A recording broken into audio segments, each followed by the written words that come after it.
All right, let's dive into something we all do every single day.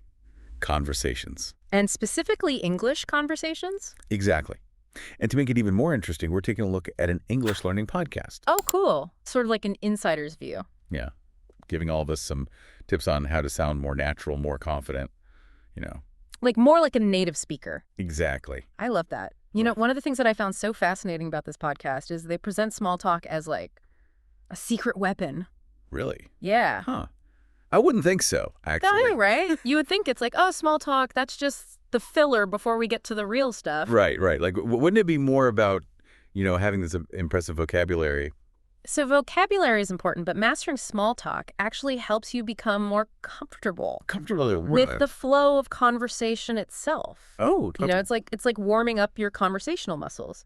okay. But, it goes even deeper than that. Research has shown that small talk actually activates the reward centers in our brains. No way. Really? Yeah, releasing dopamine and making us feel more connected. Yeah. So it's not just about warming up, it's actually about building a positive emotional foundation. That's so interesting. I love that analogy of warming up, though. It's like athletes, before game, Exactly. getting ready. Speaking of getting ready, this podcast also talked about greetings. Oh, yeah.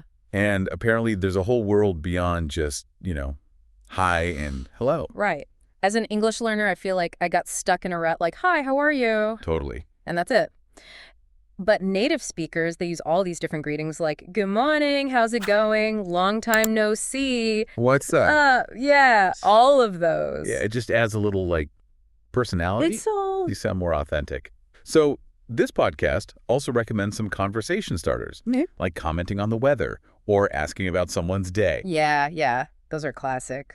You mentioned the weather earlier. That's a classic, but isn't that a bit, cliche? Yeah, I mean, some of those can be a bit overused. I think instead of commenting on the weather, why not try noticing something specific about the person that you're talking to? Oh, okay. Like a compliment on something they're wearing or their hair or something, or asking for their opinion on something. Okay. It shows that you're genuinely interested in them. That makes a lot of sense. That's a good point.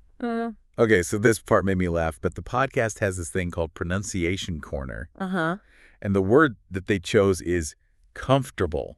Oh, comfortable. They say that it trips up a lot of learners. Yeah, that's a tough one. I can totally relate. I know. I remember, when I first started learning English, I used to always put the emphasis on the wrong syllable. It would be like, come for our table.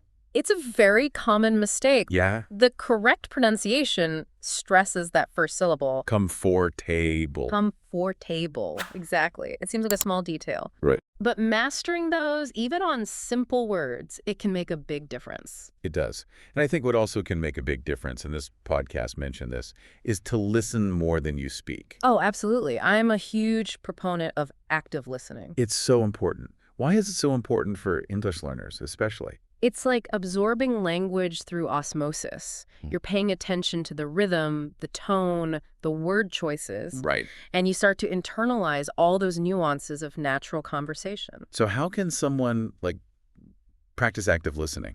There are a few techniques that you can use. Okay. One is called shadowing. Shadowing. What's shadowing? It's where you listen to a recording and you try to mimic the speaker's pronunciation and intonation as closely as possible. Oh, wow. Another is to focus on specific aspects of pronunciation while you're listening. Like the way that certain sounds are connected. Oh, okay. Or how intonation changes the meaning of a sentence. Intonation is huge. It is huge. Yeah. So, okay, we've gone through all these things. We have. What does it all mean? What does it all mean? What does it all mean for you, the listener, listening to this deep dive? Yeah. We've learned that small talk is more than just filler.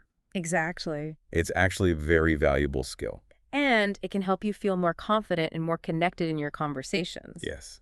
So, to leave you with something to ponder, Yes. what's one small talk scenario that still makes you nervous? Ooh. And how could you apply what we've discussed today to navigate that situation with more confidence? That's a good question. Remember, even analyzing a podcast about language learning can give you some really valuable insights. I love that. I think that's a perfect place to end. I agree. Okay. Bye. Bye, everyone.